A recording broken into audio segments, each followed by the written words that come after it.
네, 주께서 사랑하시는 우리 위례교회 귀한 성도님 이렇게 주일 예배를 통해 만나게 돼서 너무 기쁘고 감사합니다. 저를 초대해 주셔서 감사드리고요. 잠언에 이런 말씀이 있습니다. 철이 철을 날카롭게 하듯이 친구가 친구의 얼굴을 빛나게 하느니라. 한나란시에 29개 교회가 태어났습니다. 그리고 목회자들도 함께 서로 격려하고 지지하고 또 때로 위로하고 또 기도하면서 걸어가고 있습니다. 한국 교회가 참 많이 힘들고 어렵다는 이야기를 듣는데 이렇게 귀한 교회들이 하나하나 세워지고 또 그 지역 사회를 비추는 작은 등불이 될 수 있음에 너무 감사드리고요. 제가 장성민 목사님 처음 뵀던 이야기 좀 나누려고 하는데요. 아시는 분 계실 텐데요. 저희 원래 한 아파트에 살았습니다. 장성민 목사님이 29개 교회에 또 저도 29개 교회에 섬기는 담임 목사, 예비 담임 목사였어요. 됐을 때 제가 용인시 기흥구 동백동에 이제 제 교구가 있었거든요. 근데 그때 이제 장성민 목사님이 하필 이제 분립을 준비하실 때 저희 같은 아파트 단지 옆 동에 사셨어요. 그래서 가족끼리도 자주 만나고 교제도 했습니다. 그런데 제가 만나서 장성민 목사님과 교제하면서 처음 받았던 인상은 사람이 너무 따뜻하고 푸근하시다. 그리고 인간적이시고 인격적이시다. 이런 느낌을 제가 받았어요. 여러분, 목사라는 기능을 수행하기 전에 사람이 되어야겠죠. 근데 우리 장 목사님이 참 인격적으로 품이 넓으시고 또 여러분 아시다시피 많은 목회적인 경험을 하면서 이 주의 몸된 교회를 너무나 사랑하시고 또 한 사람 한 사람을 귀히 여기는 목회자로 준비되어 오셔서 앞으로 장 목사님이 세워가실 그 교회, 아직은 위례교회라는 이름도 없었을 때였는데요. 참 행복한 성도님들의 공동체가 될 것 같다, 이런 생각을 했습니다. 지금 저희가 함께 한나란시에 태어나서 이제 2년 반 이렇게 지나가고 있습니다. 위례교회를 통한 그런 좋은 소식 듣고 있고요. 하나 좀 장 목사님과 저의 차이가 있다면 저는 장 목사님이 늘 부럽습니다. 왜냐하면 장 목사님은 딸이 둘이시기 때문입니다. 저희 가정은 아들만 셋입니다. 기도해 주십시오. 기도해 주십시오. 네. 아까 우리 순장님께서 대표 기도하면서 저희 교회의 그 표어도 이렇게 또 고백해 주셔서 너무 감사한데요. 저희 지역사회 속에 예수 그리스도의 하나님의 아름다운 덕을 선포하는 교회로 저희가 쓰임 받기를 원하고 있어요. 그래서 장 목사님 또 위례교회 저희도 기도할 테니 또 저와 저희 교회 아름빛 교회를 위해서 기도해 주시면 대단히 감사하겠습니다. 또 이런 말이 있습니다. 빨리 가려거든 혼자 가고 멀리 가려거든 함께 가라, 이런 말이 있어요. 유명한 경구죠. 그래서 이렇게 한나란시에 태어난 교회가 서로 이렇게 강단을 또 교류해 가고 서로 각 교회 형편을 헤아려 가고 때로 지지해 가면서 이렇게 걸어갈 수 있음에 너무너무 감사드리고요.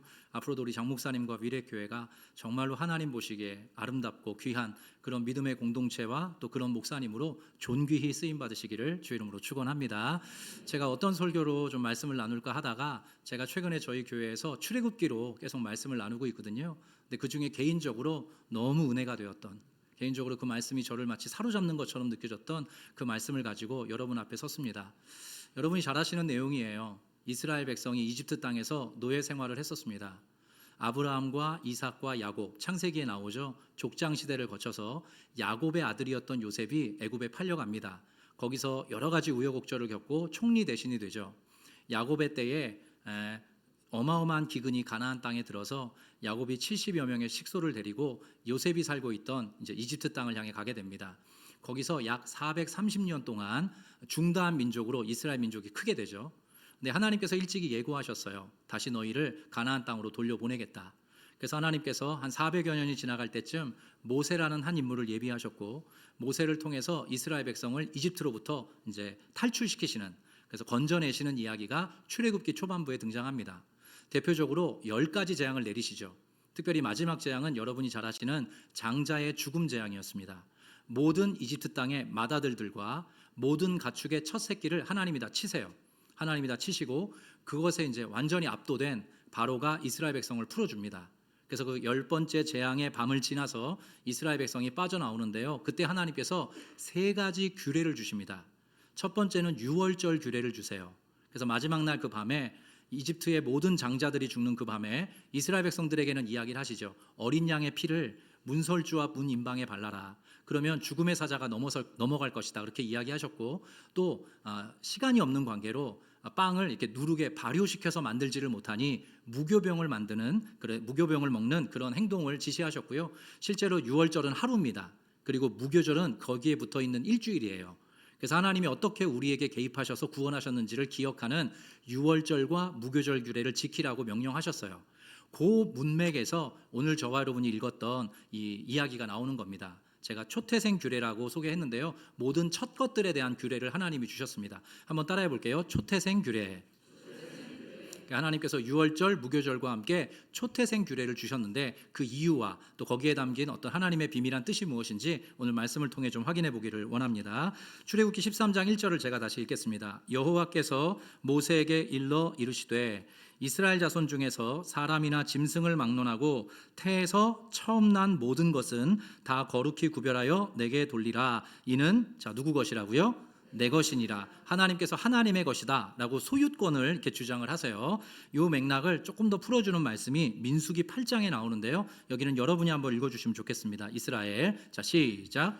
이스라엘 자손 중에 처음 태어난 것은 사람이든지 짐승이든지 다 내게 속하였음은 내가 애굽 땅에서 모든 처음 태어난 자를 치던 날에 그들을 내게 구별하였음이라. 네, 이런 말씀이 기록되어 있습니다. 하나님께서 애굽 땅에서 모든 처음 태어난 자를 치던 날에, 그러니까 10번째 재앙이 임하던 그날에 그들을 내게 구별하였다.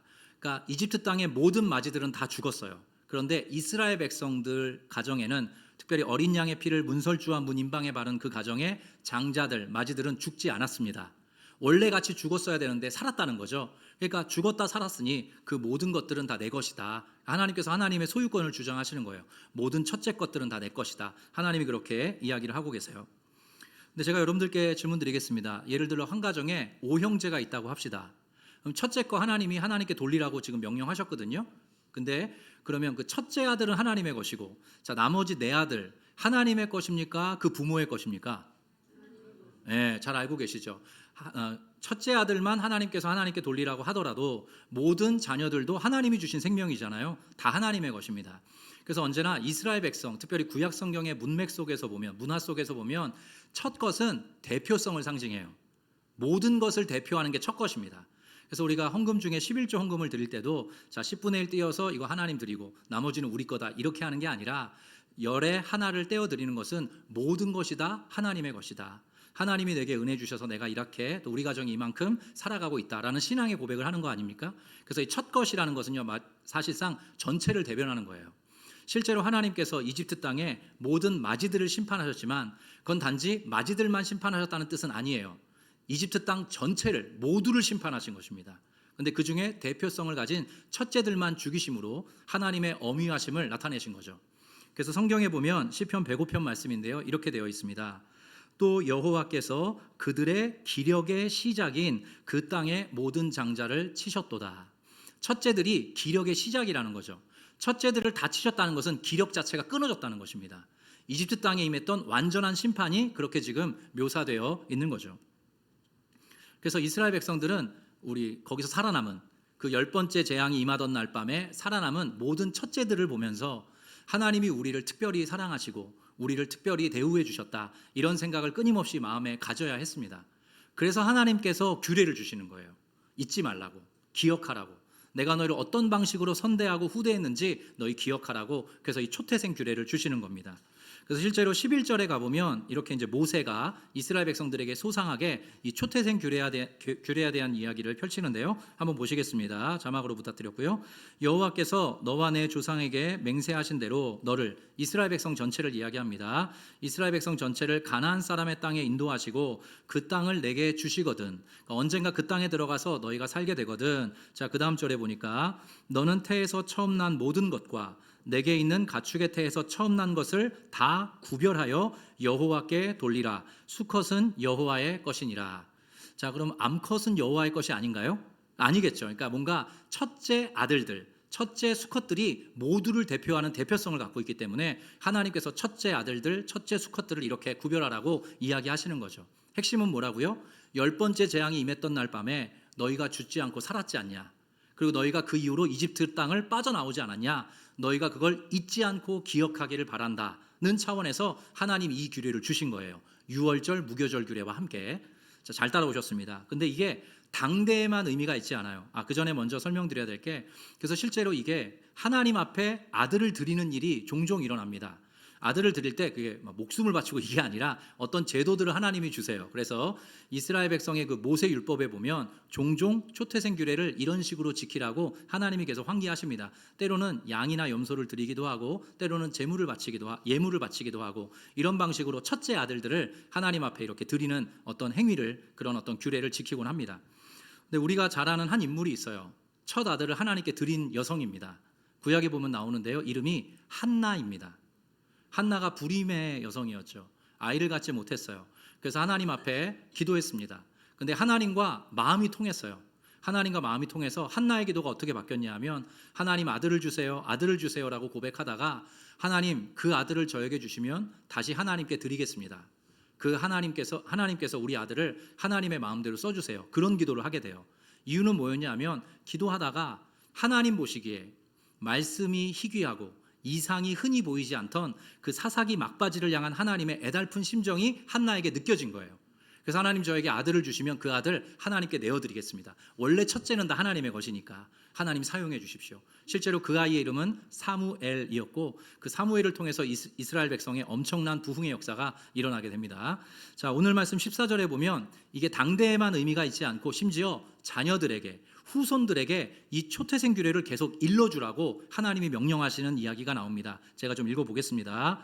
후일에 내 아들이 내게 묻기를 이것이 어찌 됨이냐 왜 이런 초태생 규례를 지켜야 합니까? 라고 아들들이 묻거든 너는 그에게 이르기를 여호와께서 그 손의 권능으로 우리를 애굽에서 곧 종이 되었던 집에서 인도하여 내실세 그때에 바로가 완악하여 우리를 보내지 아니하매 여호와께서 애굽 나라 가운데 처음 난 모든 것은 사람의 장자로부터 가축의 처음 난 것까지 다 죽이셨으므로 태에서 처음 난 모든 수컷들은 내가 여호와께 제사를 드려서 내 아들 중에 모든 처음 난 자를 다 대속하리니 이런 초태생 규례를 지킨다 이런 이야기를 하면서요 아들에게 이렇게 이야기해 주라는 거죠. 16절만 여러분이 읽어보실까요? 이것이 시작 이것이 내 손의 기후와 내 미간의 표가 되리라.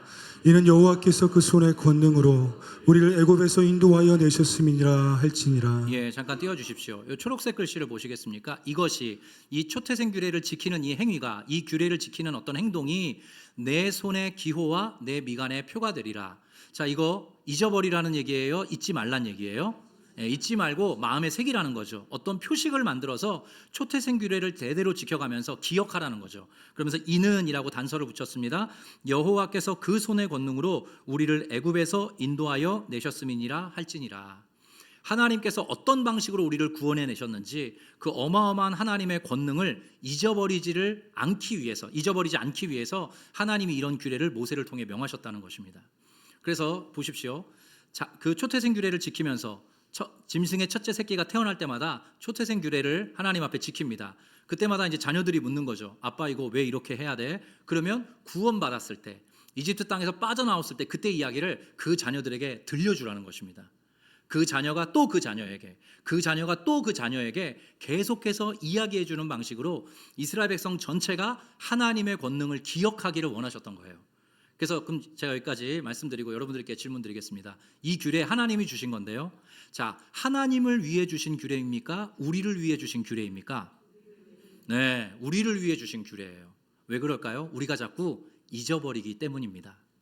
하나님의 백성들이 이런 어마어마한 역사를 경험하고 애굽 땅을 빠져나와서 이집트를 빠져나와서 광야 생활을 하고 가나안 땅에 들어가 살더라도 하나님이 때마다 시마다 돌보아 주시고 먹여 주시고 입혀 주시고 구름 기둥 불 기둥으로 지켜 주시더라도 잊어버리는 거예요. 자꾸만 잊어버리니 하나님이 이런 규례를 딱 세우셔서 규례를 너희도 지키고 너희 자녀들도 대대손손 지키게 하는 방식으로 나의 구원 기억하도록 해라. 하나님이 그렇게 규례를 주신 것입니다. 제가 여러분들께 여쭤보겠습니다. 하나님이 여러분 한 분 한 분을 구원해 주셨죠. 사랑해 주셨죠. 품어 주셨죠. 여러분을 안아 주셨죠. 여러분 그 하나님의 은혜 지금 기억하고 계십니까? 네. 아멘 이렇게 되죠. 네. 여기까지 제가 이렇게 깔고 여쭤보니까 근데 사실 우리만 그런 건 아닙니다. 물론 여기 아주 또렷하게 기억하는 분 계실 거예요. 어제 일처럼. 그런데 대부분 성도들이 둔감해서 우리가 받은 그 은혜 쏟아버리고 삽니다. 잊어버리고 살아요. 이만큼 살아가게 된 게 모두 다 하나님의 은혜인데 우리 또 잊어버립니다. 그래서 하나님이 이런 규례를 주시는 거죠. 그럼 이걸로 신약 성경 버전으로 한번 바꿔보겠습니다. 뭐라고 이야기하는지 한번 볼 텐데요. 요한계시록에 가면 처음에 7개 교회에 보내는 편지가 나옵니다. 그 중에 한 교회, 사대교회에 예수님께서 이렇게 직접 말씀하세요. 제가 좀 읽어가겠습니다. 사대교회의 사자에게 편지하라. 하나님의 7영과 7뼈를 가지신 이가 이르시되, 예수님을 이렇게 표현한 겁니다. 내가 내 행위를 아노니 내가 살았다 하는 이름은 가졌으나 어떤 자로다? 죽은 자로다. 네가 살았다 하는, 성도라는, 하나님의 자녀라는 이름은 있는데 네가 지금 실상 죽은 자와 진배 없다. 예수님이 강하게 책망하시는 겁니다. 그 다음 절 보겠습니다. 너는 일깨어 그 남은 바 죽게 된 것을 굳건하게 하라. 내 하나님 앞에 내 행위에 온전한 것을 찾지 못하였노니, 신앙인의 삶으로 죽은 자와 같이 지금 뭔가 온전한 것을 찾지 못하는 그런 형편, 그런 처지에 있다 라고 예수께서 책망하십니다. 자, 그 다음 절은 여러분이 한번 읽어보실까요? 그러므로 시작. 그러므로 내가 어떻게 받았으며 어떻게 들었는지 생각하고 지켜 회개하라. 만일 일깨지 아니하면 내가 도둑같이 이르리니 어느 때에 내게 이르는지 내가 알지 못하리라. 예, 되게 지엄한 말씀입니다. 제가 흰 글씨만 먼저 읽어볼게요. 만일 일깨지 아니하면 내가 도둑같이 이르리니 어느 때에 내게 이르는지 내가 알지 못하리라. 내가 찾아갈 거야. 이렇게 예수님의 어떤 강렬한 어조가 나오고요. 근데 초록 글씨를 잘 보십시오. 내가 어떻게 받았으며, 지금 죽어 있는 것과 같은 상태에 있는 사대교회 성도들에게 이야기하시는 거예요. 내가 어떻게 받았으며 어떻게 들었는지 생각하고 지켜 회개하라. 따라해 보겠습니다. 생각하고 지켜 회개하라. 예수님이 이런 어떤 행동을 원하시는 거죠. 근데 여기 생각하고라는 말이 사실은 기억하고라는 뜻입니다. 기억하고요, 기억하고. 그리고 이게 한글로는 이렇게 문장이 구성되어 있는데요. 헬라어 원문을 뜯어보면 어떻게 되어 있냐면 가장 먼저 기억하고라는 말이 먼저 나옵니다. 그러니까 제가 바꿔서 읽어드릴게요. 그러므로 기억하라, 이 뜻이에요. 그러므로 기억하라. 뭘? 어떤 걸 기억하냐? 내가 어떻게 받았으며 어떻게 들었는지를 기억해야 된다. 그리고 지켜 회개해라. 돌이켜라. 그래야 네가 살아있는 자답게 살아갈 수 있다. 예수님이 그렇게 회개를 촉구하는 거죠. 근데 회개할 수 있는 자원, 회개할 수 있는 근거, 회개할 수 있는 루트가 뭐라고요? 기억할 때 우리가 어떻게 받았는지, 어떻게 들었는지, 어떻게 건진받았는지, 어떻게 하나님의 놀라운 은혜를 덧입게 되었는지를 다시 한번 기억할 때 우리가 하나님 앞에 돌이키는 회개를 할 수 있다. 예수님이 직접 말씀하시는 거예요. 그래서 우리 위례교회 성도님, 하나님께서 초태생교회를 주신 것도 물론이거니와 이렇게 촉구하십니다.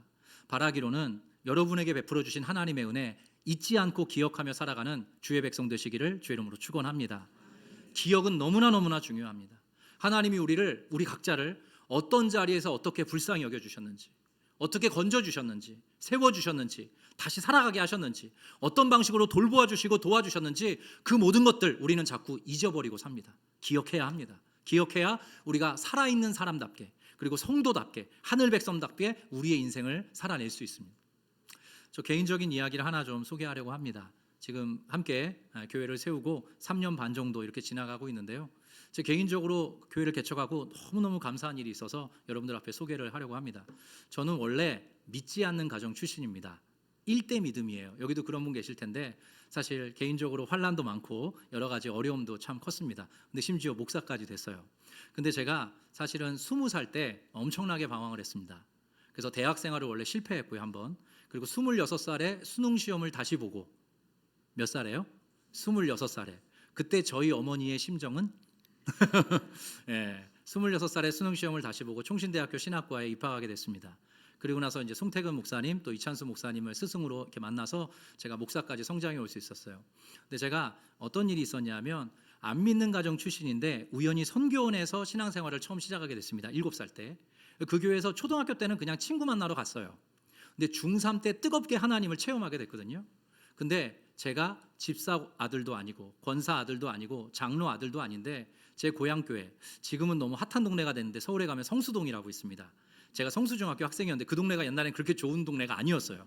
그때 우리 부모님이 집을 사셨어야 한 건데 뭐 잊어주십시오. 근데 그 교회 지금도 있어요. 근데 그 교회 원로 목사님께서, 선교원 때부터 저를 지켜보시는 원로 목사님께서 저를 너무너무 사랑해 주셨어요. 집사 아들, 권사 아들, 장로 아들도 아닌데 영윤아, 내가 너를 특별히 사랑한다. 그리고 저를 여러 번 쓰다듬어 주시고 각양각색의 방식으로 격려해 주셨어요. 그리고 제가 처음 20살에 처음 대학에 딱 들어갔을 때는 그 주에 바로 주일에 장로님 한 분과 저희 집에 오셨어요. 저희 부모님 교회도 안 다니실 때거든요. 오셔서는 장학금 봉투 놓고 가셨어요. 그러면서 하시는 말씀이 영윤이의 부모님 감사합니다.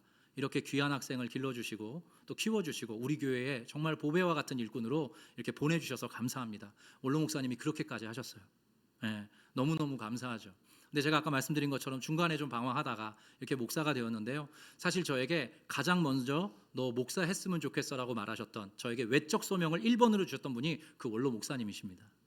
제가 집사권사 장로 아들도 아닌데 온 가족 중에 홀로 믿음 생활하는데 저에게 영윤아 너 커서 뭐 할 거야? 라고 고등학교 1학년 때 물어보셨거든요. 근데 제가 그때 이제 은혜를 막 많이 받아서, 중고등부 때 은혜를 많이 받아서 제 마음에 교사를 하면 좋겠다, 직업적으로. 그럼 여름 겨울에 방학이 있잖아요. 그럼 중고등부 수련회 따라가면서 우리 아이들을 좀 이렇게 격려하고, 내가 하나님을 그때 만났으니까 이런 마음이 좀 있습니다 목사님, 교사를 하고 싶습니다 했더니 목사님이 뭐라고 하셨냐 하면, 아니야 영윤이는 목사를 해. 그게 예언이었죠. 제가 이렇게 목사가 됐습니다. 근데 이게 제가 이 말씀 왜 드리냐 하면, 아름빛 교회를 개척하고 성도님들 한 분 한 분이 찾아오셨습니다. 근데 그 중에 웬걸 저희 그 원로 목사님께서는 저희 그 교구 목사로 1년 동안 분립 개척 준비할 때 소천하셨어요. 사실 교회가 세워지는 것을 보지는 못하셨습니다. 근데 그 원로 목사님의 손자 가정이 저희 교회에 등록을 하신 거예요.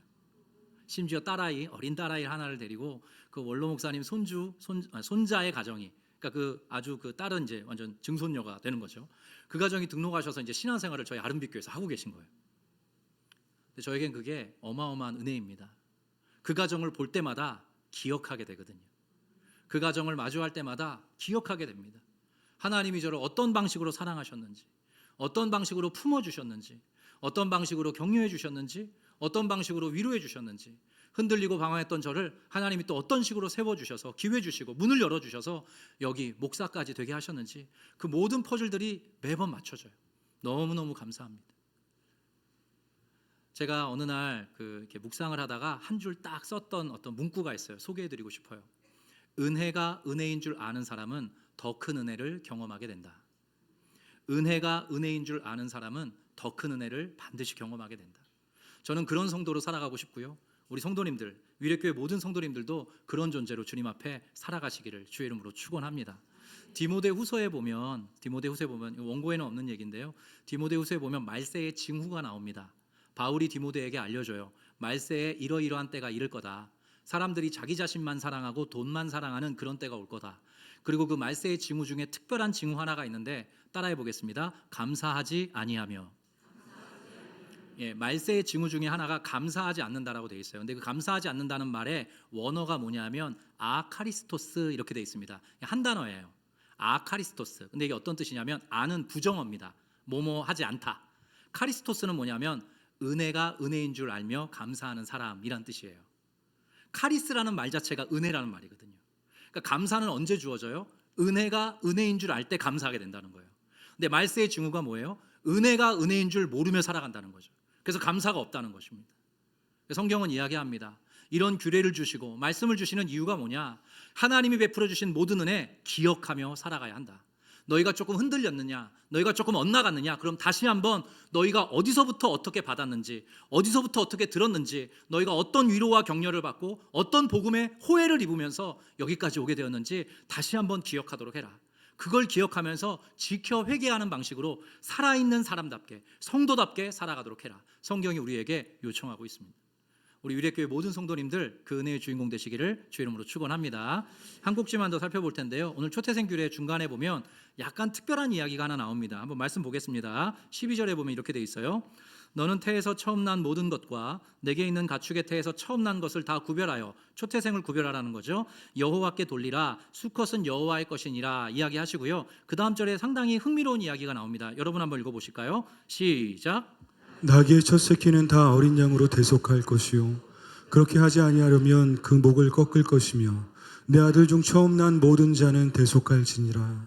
초태생 규례가 쭉 나오면서 갑자기 나귀의 첫 새끼 얘기만 따로 하나님이 거론을 하십니다. 물론 모세를 통해 하신 말씀이지만 굳이 나귀의 첫 새끼는 다 어린 양으로, 자 무엇으로? 어린 양으로 대속할 것이요, 이렇게 이야기를 하고 계세요. 그러면서 그렇게 하지 않으면 그 목을 꺾어라. 나귀의 첫 새끼를 대속하지 않을 거면 죽여야 된다. 이렇게 이야기를 하시죠.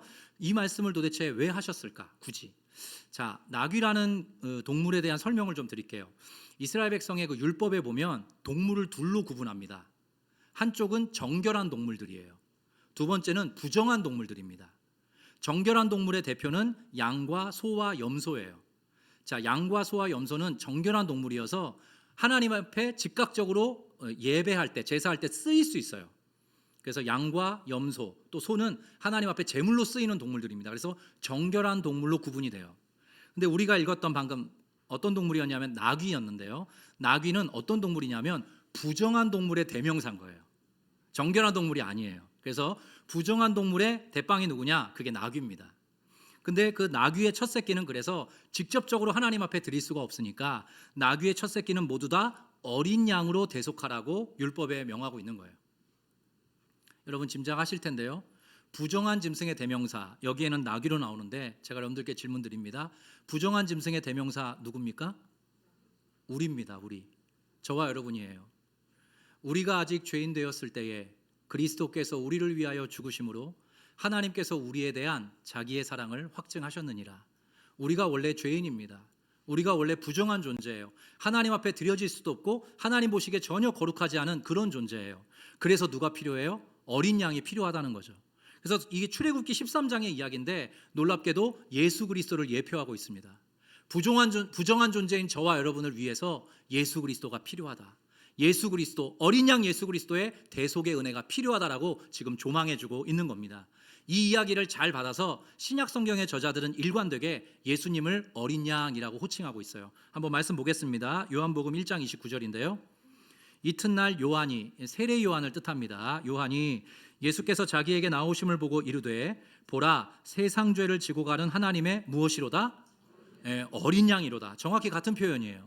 세상 죄를 지고 가는, 예수께서 세상 죄를 지고 가는 하나님의 어린 양이로다 이렇게 돼 있는데, 여기 세상 죄를 지고 간다라고 할 때는요, 이게 상태를 뜻하는 게 아닙니다. 그러니까 뭔가 백을 지고 가고 있다 이걸 뜻하는 게 아니라 결과를 뜻하는 표현이에요.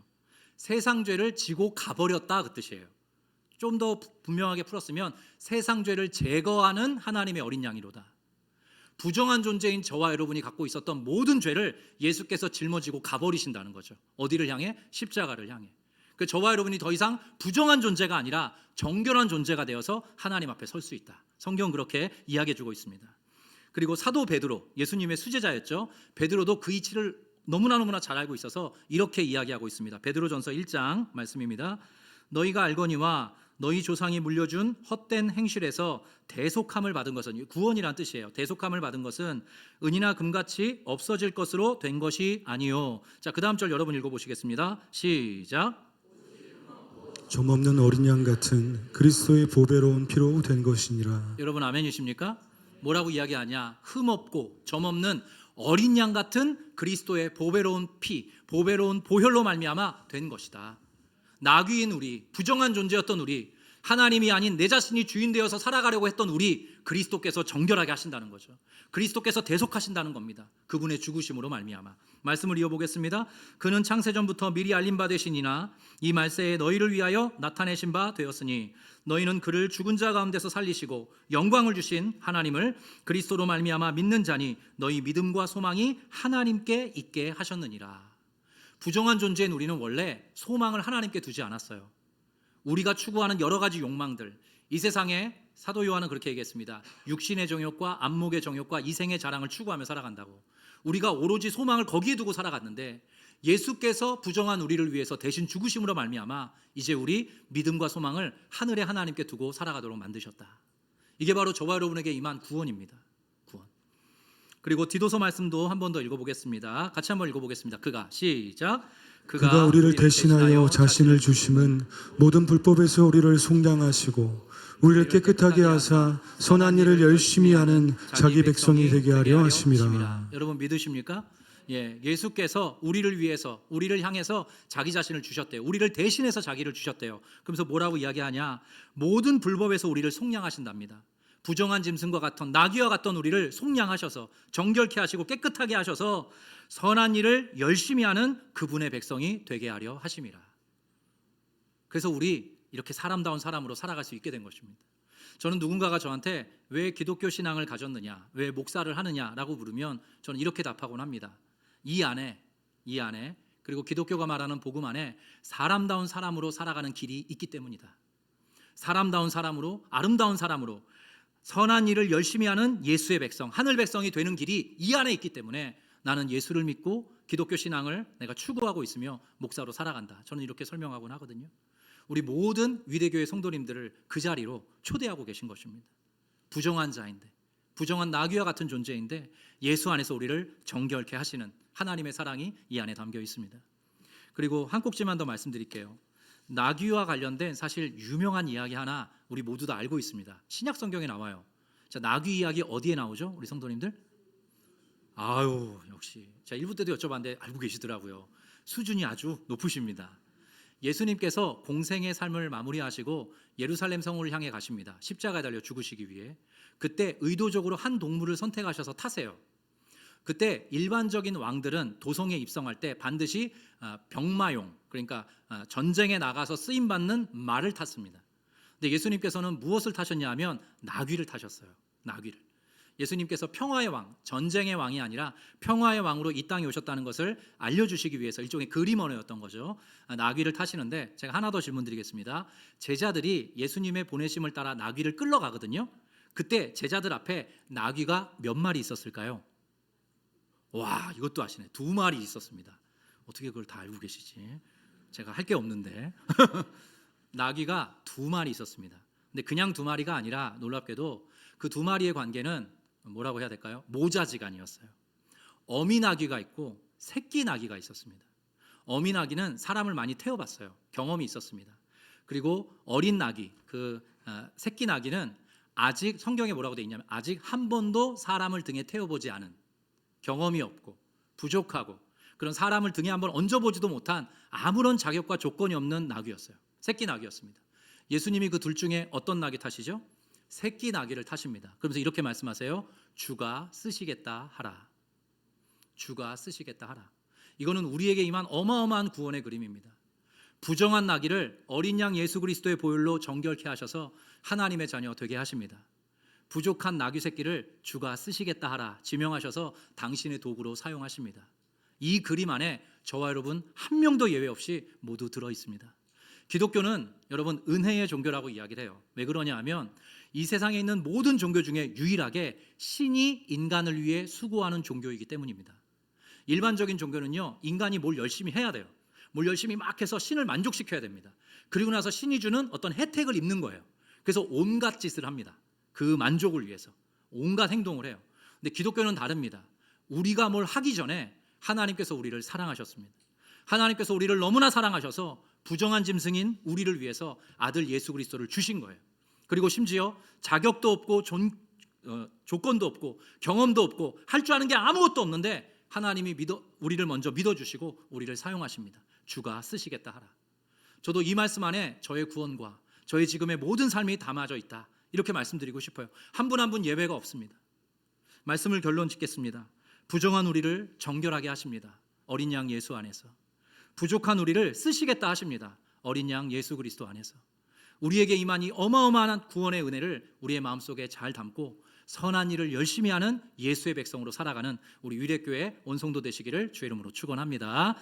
우리 함께 일어나셔서 찬양하겠습니다.